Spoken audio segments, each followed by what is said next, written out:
नमस्कार साथियों जीके ज्ञान चैनल में आपका स्वागत है। साथियों, जीके ज्ञान चैनल को सब्सक्राइब कर लें, लाइक करें, कमेंट करें, जिससे आने वाली नई वीडियो आपको प्राप्त हो सके।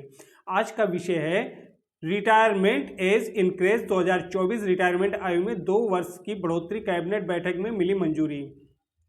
तो चलिए पढ़ते हैं। Retirement age increase 2024।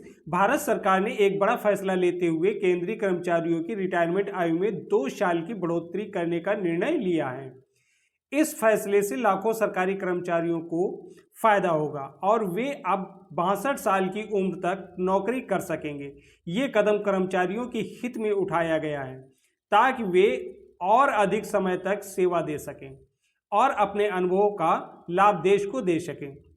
इस फैसले से न केवल कर्मचारियों को लाभ होगा बल्कि सरकार को भी फायदा होगा।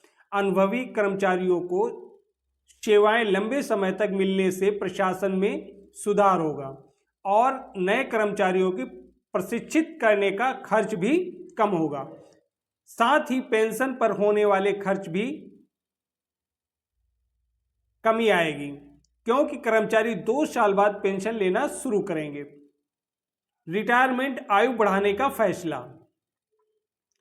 सरकार ने लंबे समय से इस प्रस्ताव पर विचार कर रही थी और अब कैबिनेट की बैठक में इसे मंजूरी दे दी गई है।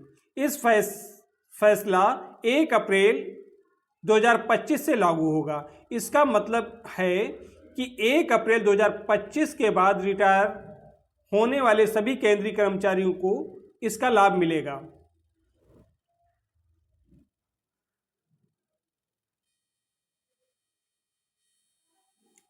योजना का ओवरव्यू, विवरण और जानकारी।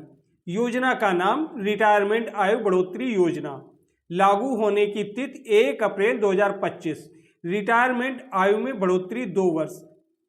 नई रिटायरमेंट आयु 62 वर्ष।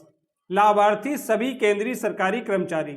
लाभ 2 साल अतिरिक्त सेवा का मौका। उद्देश्य अनुभवी कर्मचारियों की सेवाओं का लाभ लेना।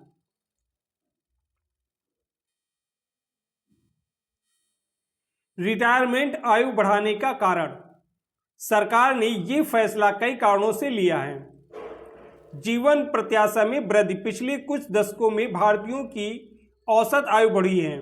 1998 में जहां ये 61.4 वर्ष थी, वहीं 2024 में बढ़कर 72.24 वर्ष हो गई। नेक्स्ट, अनुभवी कर्मचारियों की जरूरत। सरकार को लगता है कि अनुभवी कर्मचारियों की सेवाओं का लाभ और अधिक समय तक लिया जा सकता है। नेक्स्ट, पेंशन बोझ कम करना। रिटायरमेंट आयु बढ़ाने से पेंशन पर होने वाला खर्च कम होगा क्योंकि कर्मचारी 2 साल बाद पेंशन लेना शुरू करेंगे। नेक्स्ट, प्रशासनिक सुधार। अनुभवी कर्मचारियों के रहने से प्रशासन में निरंतरता बनी रहेगी और काम की गुणवत्ता में सुधार होगा। धन्यवाद।